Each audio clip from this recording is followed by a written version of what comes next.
bueno, y pues los invito siempre a recordar, cuando alabemos a Dios, que lo hagamos con todo lo que somos, con todo lo que tenemos, porque Él es merecedor de toda la alabanza. Y bueno, pues voy a dejar lugar a nuestro hermano para la palabra. Dios me los bendiga, pongamos mucha atención. Muy bien, gracias a Dios. Vamos ahí a Hechos 19, vamos a entrar ya directo al mensaje.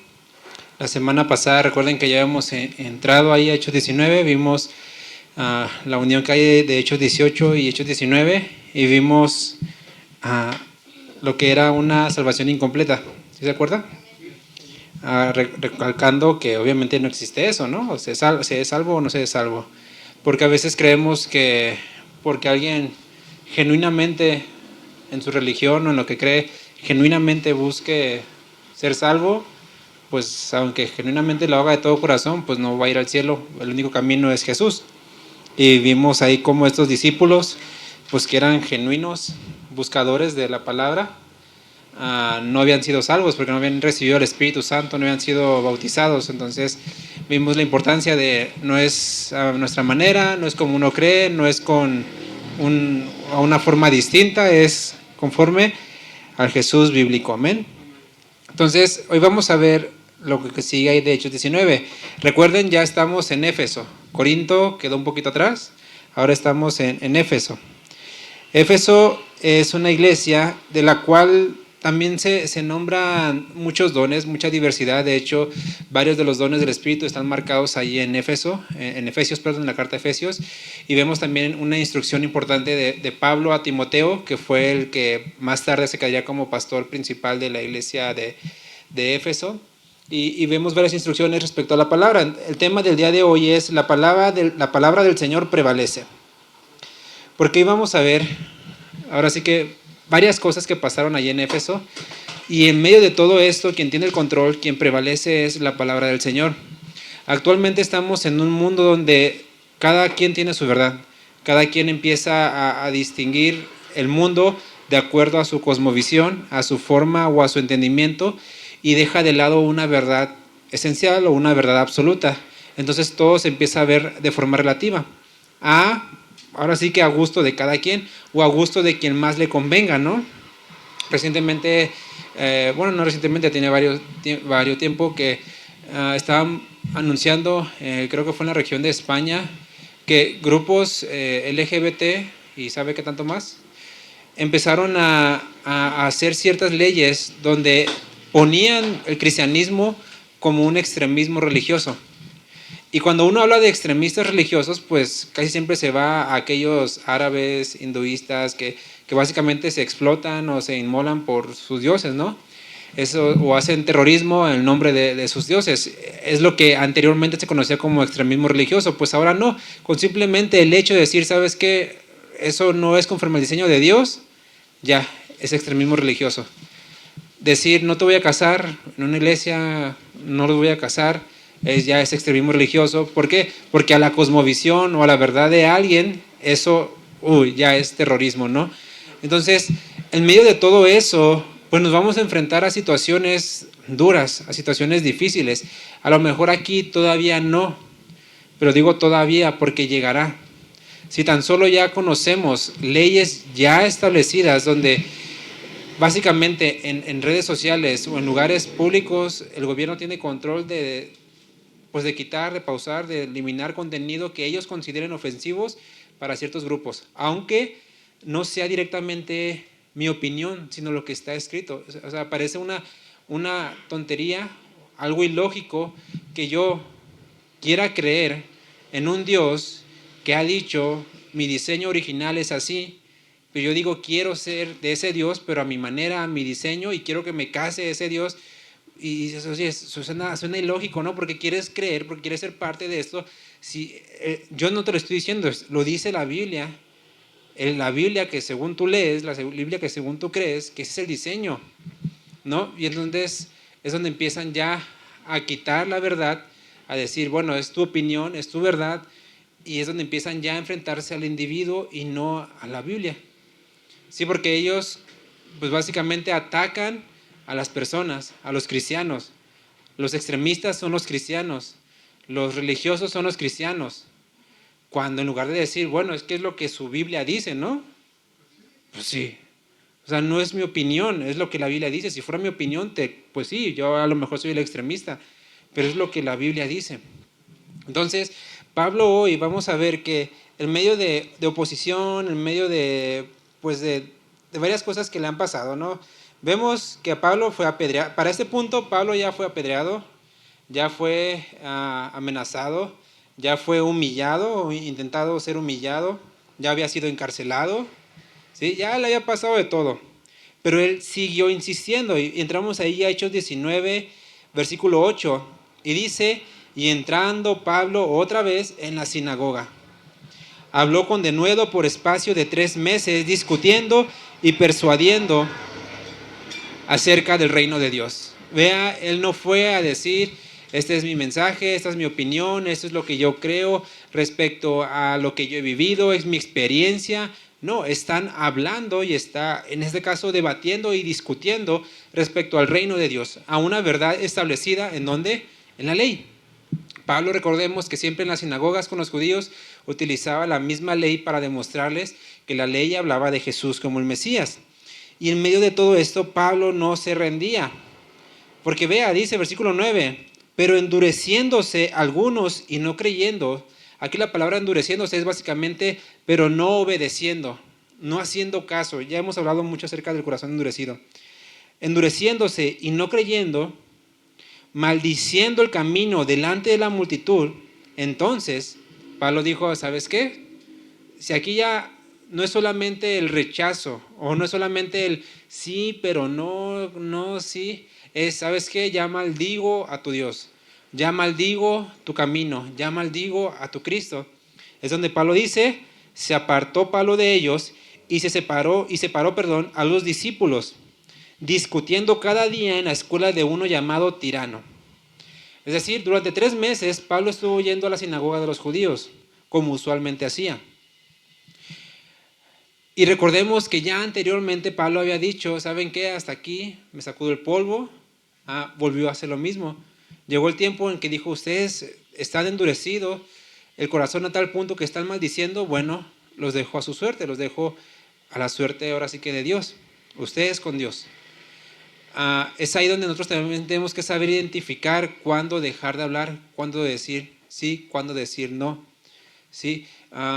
Recientemente, hace unos días, alguien hizo una pregunta, un hermano, estábamos en una pequeña reunión y yo me quedé callado en alguna cosa de un hermano que preguntó algo y ya después se lo dije a él en privado, ¿no? Y él me dijo, ¿y por qué no lo quisiste ir medio a todos? Pues es que hay cosas que no son para todos, no porque no puedan, sino porque no quieren. Hay cosas que por algunos, por más que les digas y les digas y les digas, no quieren, no lo entienden, se les es aburrido, enfadoso, y es básicamente lo que Jesús dijo, no echen las perlas a los cerdos. ¿Sí? Hay muchas veces en las cuales Jesús mismo dijo hasta aquí, o sea, yo ya no voy a seguir insistiendo. Pablo también dijo muchas veces hasta aquí, yo ya no voy a seguir insistiendo. ¿Sí? Por eso es importante entender muy bien en qué punto hasta aquí, en qué punto continuar. Porque, por ejemplo, Jesús insistió con un Pedro que lo negó, pero un Pedro que realmente lo amaba. ¿Sí? Jesús insistió ahí y dijo, he rogado para que tu fe no falte. Sin embargo, con otros que simplemente estaban endurecidos y endurecidos y endurecidos, dijo el Señor, pues no les voy a contestar, no les voy a hablar, no les voy a mostrar ningún milagro. Entonces es importante entender esto. Y Pablo dice que sale de la sinagoga y se va a una escuela. Ahora, allí en Éfeso donde estaba, básicamente estas escuelas eran como los lugares de entrenamiento físico. Eran lugares donde durante todo el día había entrenamiento físico, porque los griegos recuerden que tenían mucho amor por el fisicoculturismo, por una buena estética. Entonces eran escuelas donde se practicaba mucho la educación física. Y en estas escuelas, en algunos lapsos de tiempo, de horarios, se distribuían a ciertos como aulas o salones donde había estas enseñanzas y básicamente cualquiera que pudiera ser reconocido podía dar una enseñanza en esa escuela. Entonces, Pablo lo que hacía era, en lugar de ir cada sábado a discutir con los judíos, el Señor básicamente le abrió la puerta para de lunes a viernes estar enseñando. O sea, Pablo dejó de estar solamente el sábado discutiendo, enseñando, ministrando a los que pudo, hablarles y que habían creído. De eso el Señor lo llevó a una escuela donde ya no era solamente el sábado, sino que ahora podía estar todos los días en la tarde, porque recuerden que ahí Pablo, para ese tiempo, aún se dedicaba a trabajar, es decir, aún trabajaba haciendo tiendas. Entonces era como que se levantaba, hacía sus tradiciones judías, trabajaba en la tienda, en el negocio, y luego iba a enseñar en la tarde, ¿sí? Era un hombre, pues básicamente todo el día ocupado. Entonces, el Señor le ayudó a que en medio de la oposición, la palabra del Señor prevaleciera. ¿Sí ve? Lo que parece ser como de pronto un estate quieto, de, ¿saben qué? Ya, hasta aquí. Uno diría, ¿pero en dónde vas a predicar? Si era el único lugar con los judíos que te daban chance, ¿cómo es que te vas a dejar una oportunidad así? Bueno, el Señor le abrió puertas en otro lado donde podía estar más tiempo, con más gente, porque en esas escuelas no solamente entraban únicamente judíos, sino también cualquier gentil. Y recuerden que las sinagogas eran un centro muy cerrado. Entonces tenía más apertura para más gente por más tiempo. Entonces, ¿qué fue lo que el Señor hizo? En medio de una decisión, en medio de una oposición, la palabra del Señor prevaleció y abrió más tiempo para que Pablo pudiera predicar. Ahora, aquí en uno llamado tirano, no era porque era una persona tirana, sino así era el nombre. Y era un nombre básicamente común en ese tiempo. Entonces dice que de esa forma continuó por espacio de 2 años, de manera que todos los que habitaban en Asia, judíos y griegos, oyeron la palabra del Señor Jesús. ¿Ve qué fue lo que pasó? Prevaleció la palabra de Dios. Prevaleció la palabra, prevaleció el evangelio, porque en medio de la oposición, repito, la palabra del Señor prevalece y Él llegará de la forma que tenga que llegar a los corazones, ya sea pues a través de métodos que uno considera, pero ¿cómo? O de un método que a lo mejor dices, así era, y bueno, así fue. Cada caso es diferente, pero el Señor vemos que aún cuando uno decide, ¿sabes qué? Yo quiero predicarte, quiero enseñarte, pero tu corazón está endurecido, pues ya no lo voy a hacer más. Y a lo mejor muchos dirán, entonces ¿a quién nos vas a predicar? ¿A quiénes les vas a enseñar? Si nosotros te escuchábamos porque eres judío, ¿quién te va a querer enseñar con esas enseñanzas? Bueno, el Señor le abrió la puerta y durante 2 años estuvo, bueno, un poco más de 2 años, porque ahí en Efesios, la carta que usted puede leer, Pablo le escribe que estuve con ustedes alrededor de 3 años. Más o menos entre 2 años y medio, 3 años estuvo Pablo ahí enseñando y enseñando y enseñando, y no solamente un día a la semana, todos los días de la semana. ¿Sí? Ahora, ¿qué pasó cuando la palabra del Señor prevalece? Porque a veces consideramos como que es más importante, no sé, la alabanza. Y la alabanza va a atraer a la gente, y la alabanza va a hacer que la gente sea llena de la presencia de Dios. Y entonces, ahora sí les aventamos un poquito de sermón, ¿no? 1 hora y media de show, de espectáculo, de una buena introducción, de una buena alabanza, de una, entre comillas, atmósfera espiritual. Y luego 20 minutos de palabra para que no se aburran, ¿no? Para que no estén durmiéndose. Entonces, ¿qué pasa? Se empieza a dar prioridad a otras cosas, a experiencias, a emociones, a lo mejor señales, manifestaciones, y menos a la palabra de Dios. Empezamos a veces a querer, no, es que quiero más tiempo en la presencia del Señor. Pues bueno, cuando estamos escuchando la palabra de Dios, estamos en su presencia, porque es Él quien está hablando a nosotros, a nuestras vidas. ¿Sí? Si lo que se enseña y lo que se predica es la palabra de Dios, estamos en la presencia de Dios. Claro, si vamos a un lugar donde el que está predicando nada más está contando experiencias, chistes, motivaciones y cualquier cosa que no sea la palabra de Dios, pues sí, no estás en la presencia de Dios.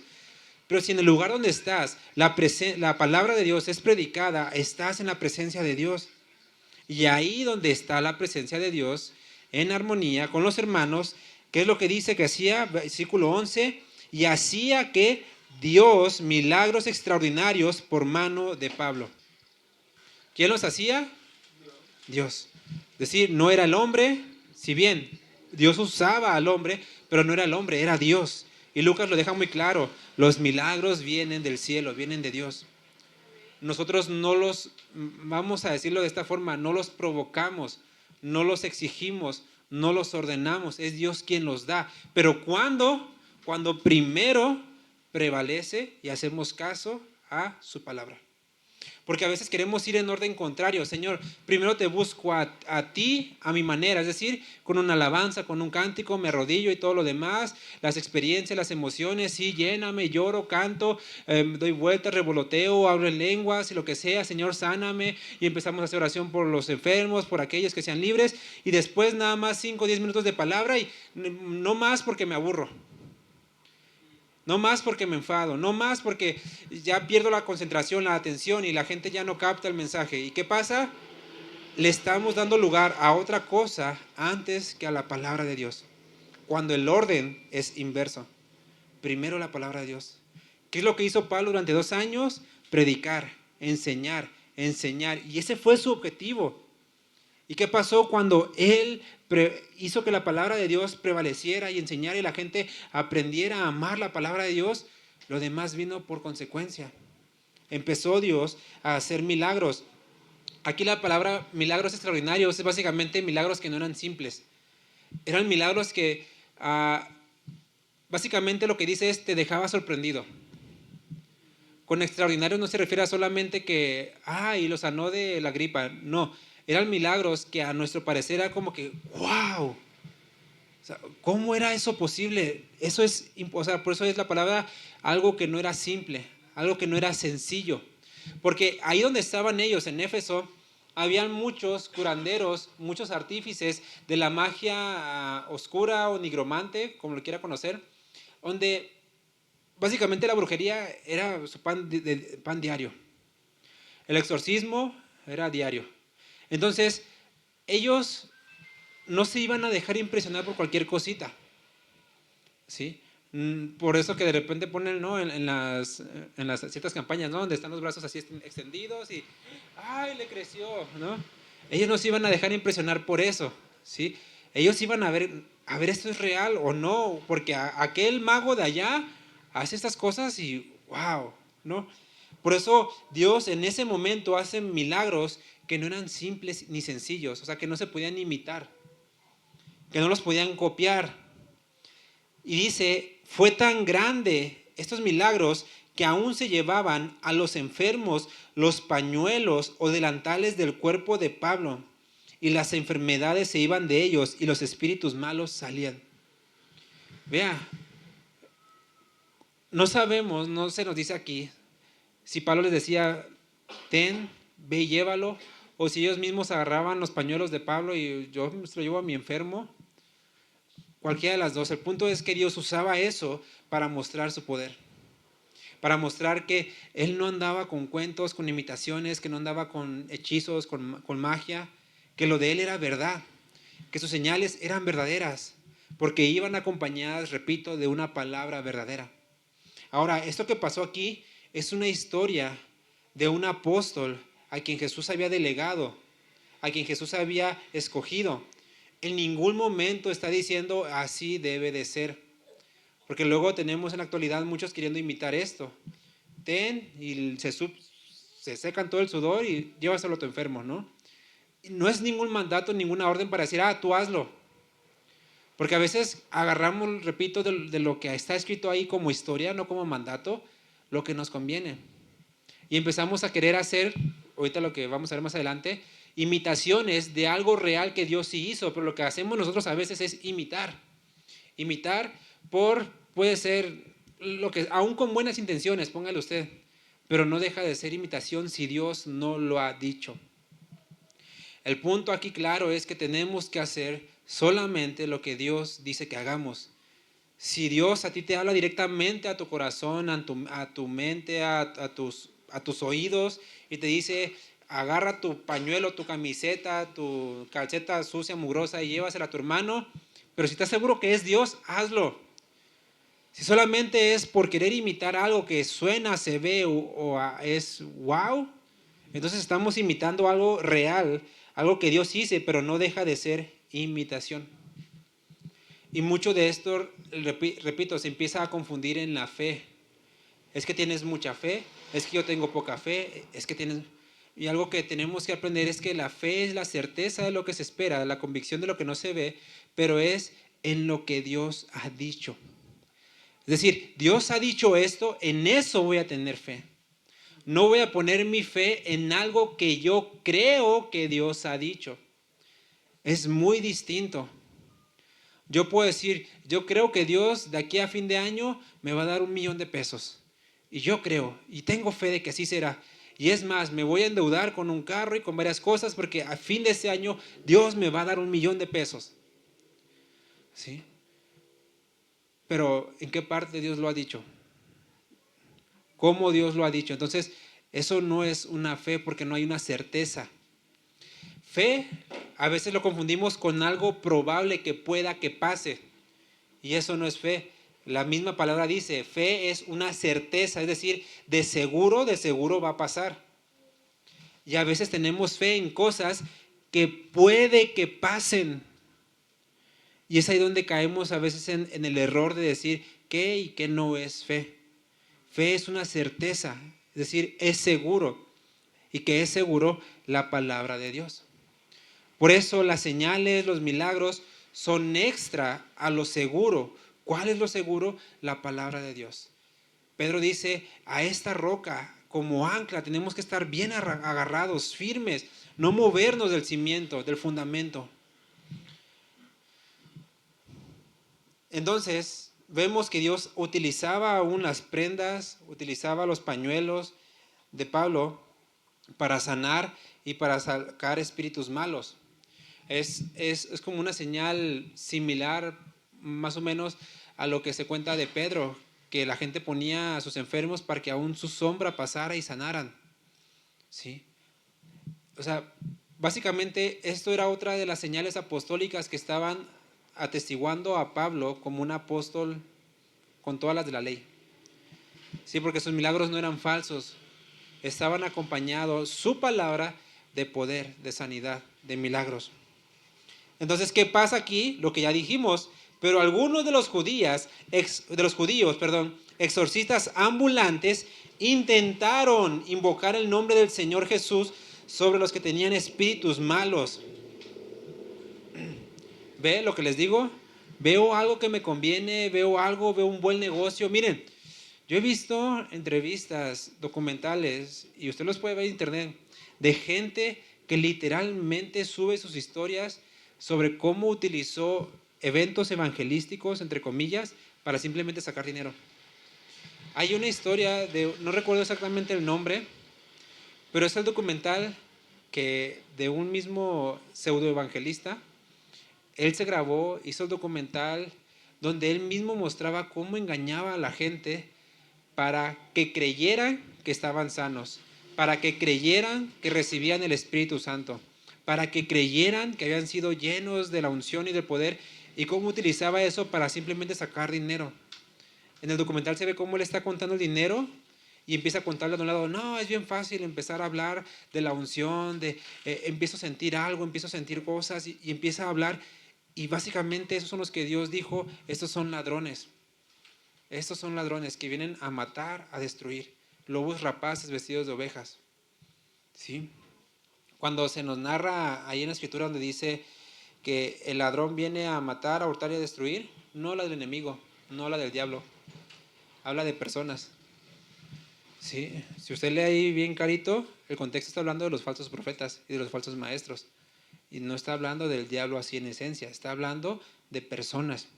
Por eso mucho cuidado con lo que escuchamos, con a quién escuchamos.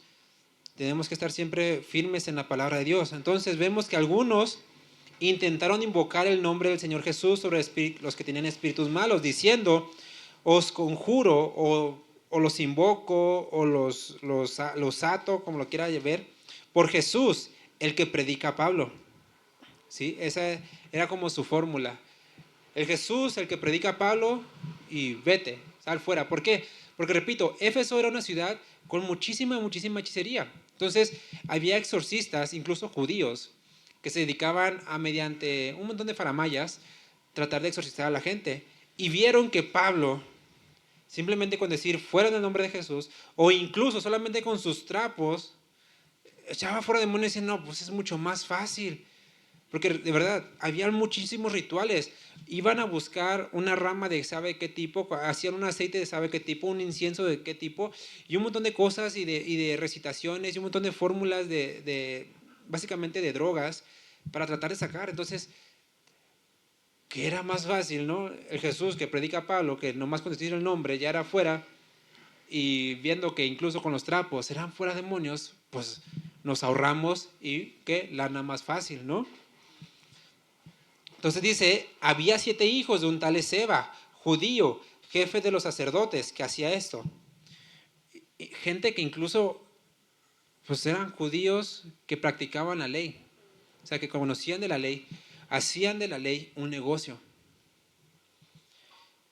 Entonces, ellos queriendo invocar el nombre de Jesús, versículo 15 dice, pero respondiendo el espíritu malo dijo, a Jesús conozco y sé quién es Pablo, pero ustedes, ¿quiénes son? El problema no es Jesús, el problema no es Pablo, el problema es mío, o sea, yo donde estoy. ¿Por qué? Porque los demonios dicen, yo conozco, o sea, yo sé quién es Jesús. Es más, ellos pueden decir, yo lo conozco mejor que tú, porque yo estuve con él en el principio. Recuerden que en el principio Dios estaba con los ángeles y un ángel se rebeló contra Dios y se llevó una tercera parte y que son los demonios. Ellos ya estaban con Jesús porque Jesús es desde la eternidad. Es decir, ellos conocían básicamente de cara a Jesús, ¿sí? Sabían quién era Jesús. Desde la eternidad, bueno, no desde la eternidad, desde que ellos fueron creados, conocían a Jesús. Mucho antes que nosotros, que los que estaban aquí. Entonces, no tenían dudas de quién era Jesús. Y sabían de Pablo porque Jesús estaba en Pablo. Es decir, los demonios no tienen temor de nosotros. Los demonios no tienen miedo o no se aferran o no están esperándonos a nosotros, están en temor de Jesús.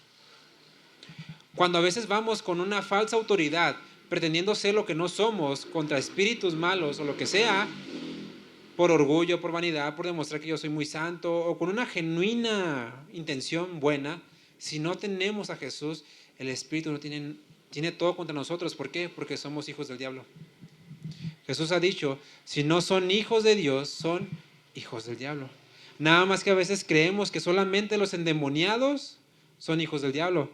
Pero ¿qué creen? Todo aquel que no es hijo de Dios es hijo del diablo. Entonces, si alguien que es hijo del diablo va contra un demonio, pues la lleva de perder. Porque no es la fórmula, no es el nombre, ¿sí? Es simple y sencillamente estar con Jesús. ¿Qué pasó? El hombre en quien estaba el espíritu malo saltando sobre ellos y dominándolos, pudo más que ellos, de tal manera que huyeron de aquella casa desnudos y heridos. Ahora, aquí la Reina Valera realmente lo deja muy, muy tranquilitos. O sea, pero realmente cuando dice desnudos y heridos, es básicamente casi muertos. O sea, les pegó una tunda, pero bien dada. O sea, los dejó básicamente malheridos, o sea, muy, muy graves. ¿Sí? Por eso repito que a veces leemos, desnudo y herido, es como que nada más una cachetadita. No, o sea, realmente el espíritu les hizo mal.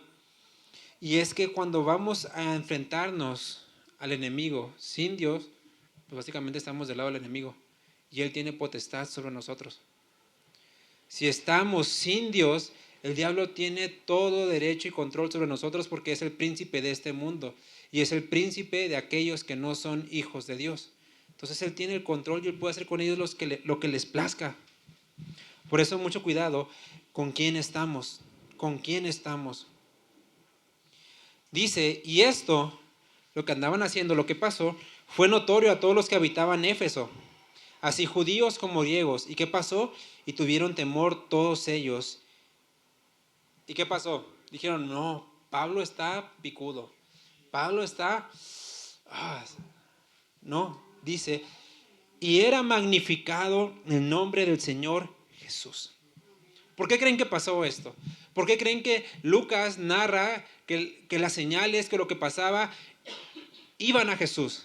Porque sin duda alguna, en todo el tiempo que Pablo estuvo ahí, estuvo insistiendo y insistiendo y insistiendo en vean a Jesús, vayan a Jesús, corran a Jesús. Es de Él la gloria, es por Él que estoy aquí, es por Él que hago las cosas, es por Él que hay señales, es por Él que es todas las cosas. Se trata de Él. Cuando en una iglesia vemos que la atención se empieza a centrar en el pastor, en el evangelista, en el profeta, en el apóstol, en el que ha de venir, en el que está ahí, en el invitado sorpresa, y la atención es como que, wow, ahora viene tal invitado, o ahora predica tal persona, y oh, wow, ¿no? Es porque seguramente la instrucción en ese lugar no está enfocada en vean a Jesús, corran a Jesús. Porque en un lugar donde Dios manifiesta su presencia y donde hay gozo y donde vidas son transformadas y donde puede haber milagros, sanidades, sin duda alguna la gloria va a ser para Jesús, para Jesús. Nunca olvidemos esto, todo se trata de Jesús. Y en eso tenemos que tener mucho cuidado. Si en algún momento alguien de los que predica aquí, yo, el pastor o cualquiera otro, apunta la gloria a otro que no sea Jesús, fuera. O sea, tienen toda la responsabilidad y obligación de decir, calla, o sea, la gloria es solamente de Jesús. De todo lo que se haga, de todo lo que se dice, la gloria es de Jesús. Si en algún momento un hermano ora por ti y eres sanado, da gloria a Jesús. Gloria y honra a Jesús. Si en algún momento algún hermano da un testimonio, una palabra y dices, wow, me tocó el corazón, habló a mi vida, dale la gloria a Jesús. Porque luego empezamos a también tener favoritismos en decir, no, que predique tal porque como con él sí se siente la unción, ¿no? Con el que predique tal porque él, no, o sea, todo se trata de Jesús. Si se predica la palabra de Dios, todo se trata de Jesús. Entonces por eso el nombre del Señor Jesús era magnificado y dice, y muchos de los que habían creído venían confesando y dando cuenta de sus hechos. Asimismo, muchos de los que habían practicado la magia trajeron los libros y los quemaron delante de todos, y hecha la cuenta de su precio, hallaron que eran 50,000 piezas de plata. Ahora, aquí yo hice la cuenta, pero para que vea, déjenme sacar la calculadora, para que no se me olvide. 50,000 piezas de plata, cada pieza de plata se llama dracma. Ahora, el dracma era el salario de un día, básicamente las 8 horas o el día de trabajo que trabajaba el judío, o de aquel tiempo que era básicamente desde que salía el sol hasta que se ponía, más o menos. Entonces, ese era un dracma. Entonces, 50,000 dracmas era básicamente 50,000 días de trabajo. Y sacando la cuenta eran básicamente 137 años de trabajo.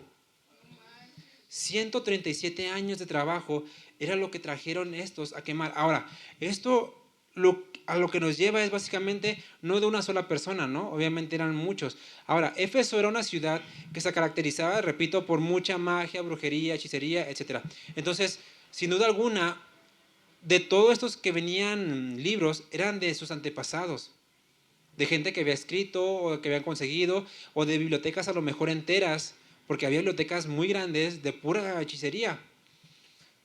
El poder de Dios pudo más que eso, pudo más incluso, repito, y en esto hay que tener mucho cuidado, que la avaricia. Porque ellos pudieron haber dicho, creo en el Señor, me confieso, me entrego a Él, pero vendo mis libros. Así saco ganancia, gano más, doy mis diezmos, ¿sí? Y ya no le pierdo. Pero quieren ellos, si yo vendo esto, lo que estoy vendiendo es maldición para alguien. Si yo comparto esto, para alguien es maldición. Miren, no quiero ser dogmático en esto, ¿no? Nomás les voy a dar mi opinión, mi humilde opinión. Muchos de los artistas que cantaban en el mundo, pongamos un ejemplo claro, ¿sí? de un artista con lenguaje muy obsceno, muy cochino, ¿no? Porque también hay artistas que realmente cantan canciones bonitas para la mujer y que no tienen un lenguaje grosero ni es tan malo. Pero alguien que canta obscenidades, ¿no? Y cosas malas, y de pronto se convierte al Señor. Y dice, ahora le quiero cantar al Señor, ahora le canto a Dios, ahora le canto a aquel. Pero curiosamente, mucha de su música sigue distribuida a veces en plataformas, en lugares donde le sigue generando a él contenido, a él ganancia.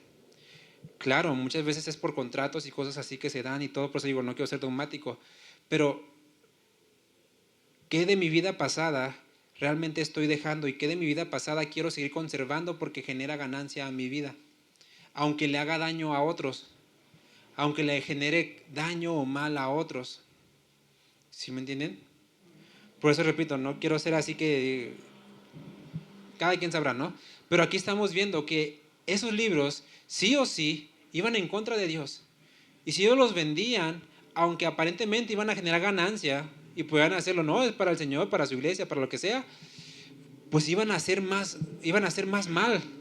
Porque iban a compartir maldición y hechicería y cosas que en lugar de ir conforme al mensaje de Dios, imagínate, oye, llego y te vendo este libro de hechicería, ay, qué bueno, y te quiero predicar de Jesús. Mira, fíjate que Jesús, oye, me estás vendiendo un libro que básicamente va en contra de todo eso que tú estás diciendo, porque ellos lo que realmente estaban ahí quemando era mentira. Todo lo que estaban quemando ahí era pura mentira.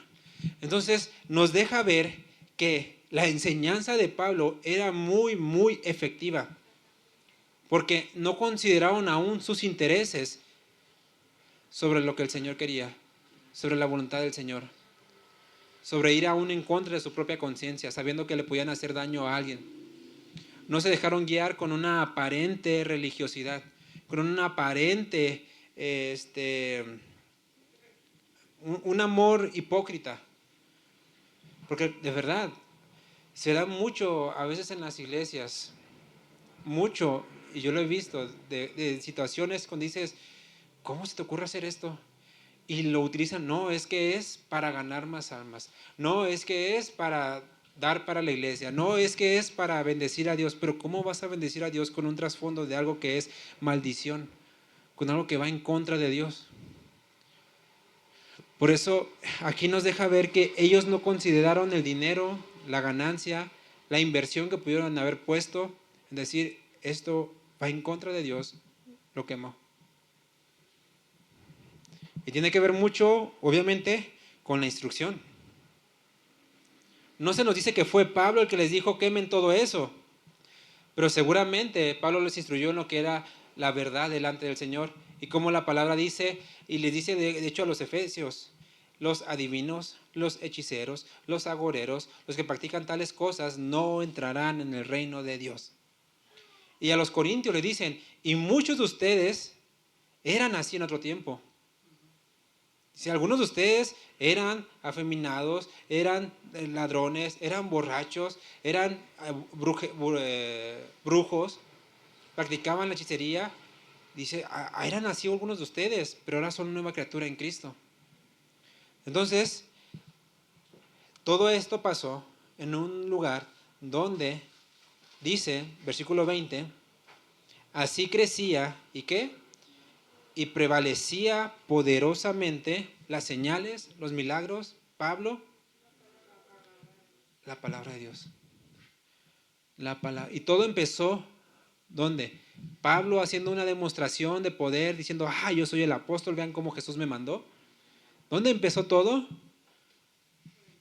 Enseñando, enseñando, enseñando, predicando día tras día, tras día, tras día, tras día, tras día. Todo empezó con la palabra de Dios. Por eso, si nosotros dejamos la palabra de Dios de lado, no creamos que vamos a ser bendecidos. Si dejamos la palabra de Dios fuera de mi vida, no crean que mi vida va a ser bendecida. Si dejamos la palabra de Dios fuera de nuestras familias, no creamos que nuestras familias van a ser bendecidas. Si dejamos la palabra de Dios fuera de nuestros trabajos, no creamos que nuestro trabajo nos va a ir bien. La palabra de Dios tiene que estar presente en todo lo que hagamos.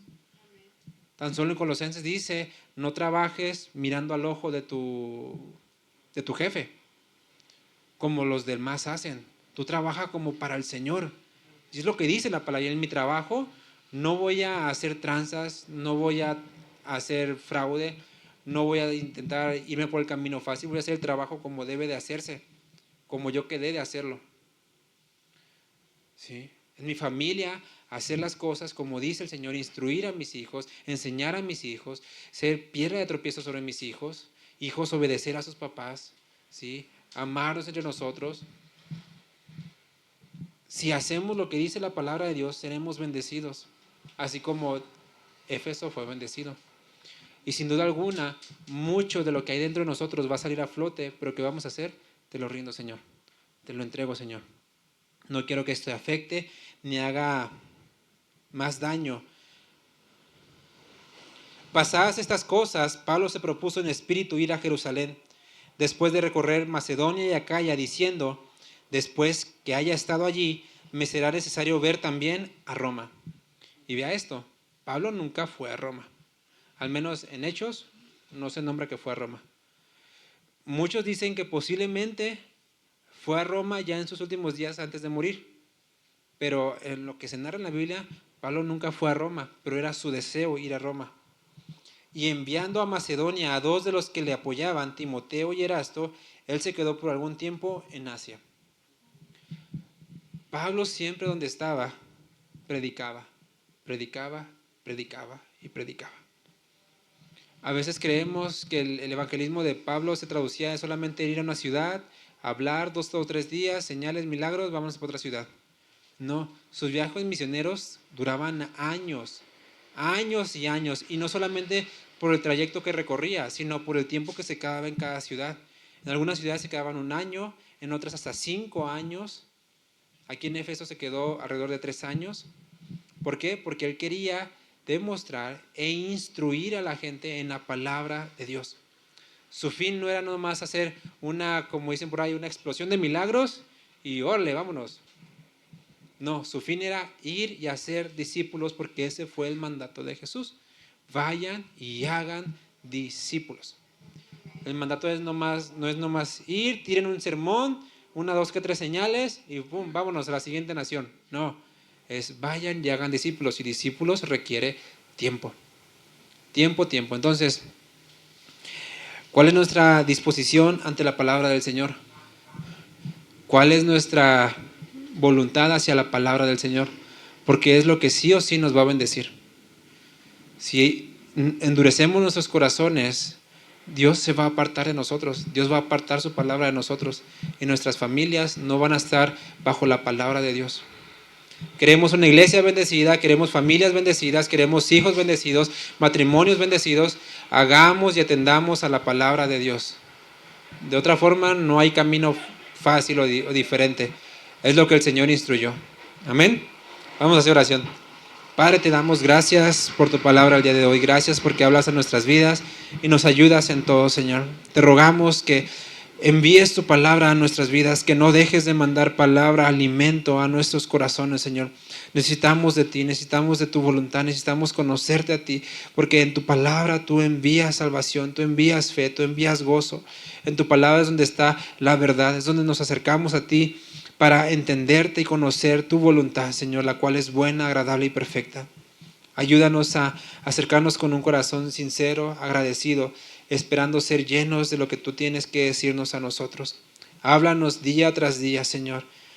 Domingo tras domingo, miércoles tras miércoles, que se predique tu palabra en este lugar, que se hable tu palabra, que se hable lo que tú quieras, Señor.